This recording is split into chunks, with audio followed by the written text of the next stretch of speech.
আসসালামু আলাইকুম, welcome to my new another blog video. আমি আছি আপনার সাথে Mithil and welcome to my another new blog.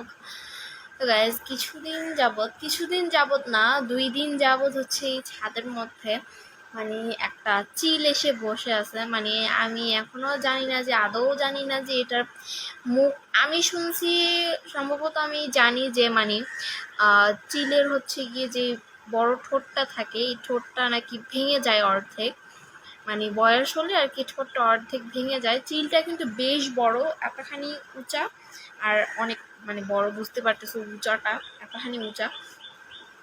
তো আমি শুনছি নাকি সম্ভবত বয়স হলে, চিলের বয়স হলে নাকি ঠোঁটটা ভেঙে যায়। তো এখন আমি জানি না যে চিলের ঠোঁটটা ভেঙে গেছে নাকি ওর ডানাটা আর কি মানে ভেঙে গেছে।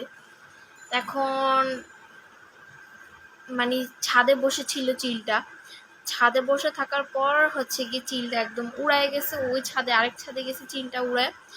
ওর পিছে পিছে কাকও ওর সাথে ঠোকরাইতে ঠোকরাইতে উড়ায় যাচ্ছে। মানে চিল জিনিস বলে কথা, ও এখন বিপদে পড়ছে। এখন ও মানে আগে ও কি করতো, মানে প্রথমে মানে কি করতো, ও হচ্ছে কি মানুষের মানে পশু পাখির বাচ্চা খাইয়ে ফেলতো, নিয়ে যেত, চলে যেত।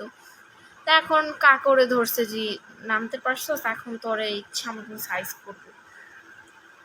তো চিলটা মানে বসে থাকতে থাকতে যখন কালকে থেকে বসেছিল, কালকে সকাল থেকে বসেছিল, কালকে সকাল থেকে আজকে একটু আগে চলে গেছে চিলটা।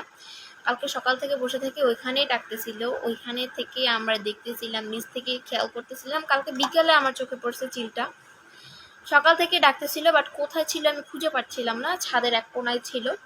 তো নিচ থেকে আমি খেয়াল করতেছিলাম যে কি ডাকতেছিলাম, পরে মনে মনে ভেবে দেখলাম যেটা তো চিল ডাকতেছে। পরে আমি কি করলাম, পরে একটু খোঁজাখুঁজি করতে লাগলাম যে চিলটা কোথায় ডাকছে, এত কাছে থেকে চিল তো কোনো সময় ডাকে না, কোথায় ডাকতেছে কোথায় ডাকতেছে। পরে খুঁজতে খুঁজতে খুঁজতে খুঁজতে পরে আমি ছাদের ওই কোণার মধ্যে চোখ গেল, ছাদের ওই কোণার মধ্যে চিলটা একদম চুপ হয়ে বসে আছে। এখন আমি আদৌ জানি না যে চিলটার হচ্ছে ঠোঁট ভেঙে গেছে নাকি ডানা ভেঙে গেছে।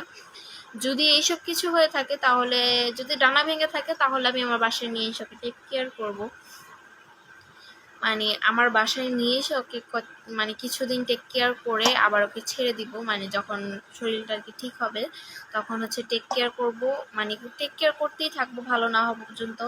টেক কেয়ার করে করে যখন মানে সুস্থ হয়ে যাবে তখন ওকে আমি ছেড়ে দিব। এটা আমি চাইছিলাম, বাট চিল জিনিস যদি একবার ঠোকর দেয় আমি নিজেই মরে যাবো। চিল বলে কথা, এত বড় একটা চিল, মানে কি চিল বলে কথা, যদি ঠোকর দেয় আমি ওই নিয়েই শেষ, কারণ চিলের ঠোকর মারাত্মক ঠোকর। চিল দেখি বাজারেও বিক্রি করে, খাঁচার মধ্যে রাইকে বিক্রি করে, কি একটা অবস্থা। Okay guys, by.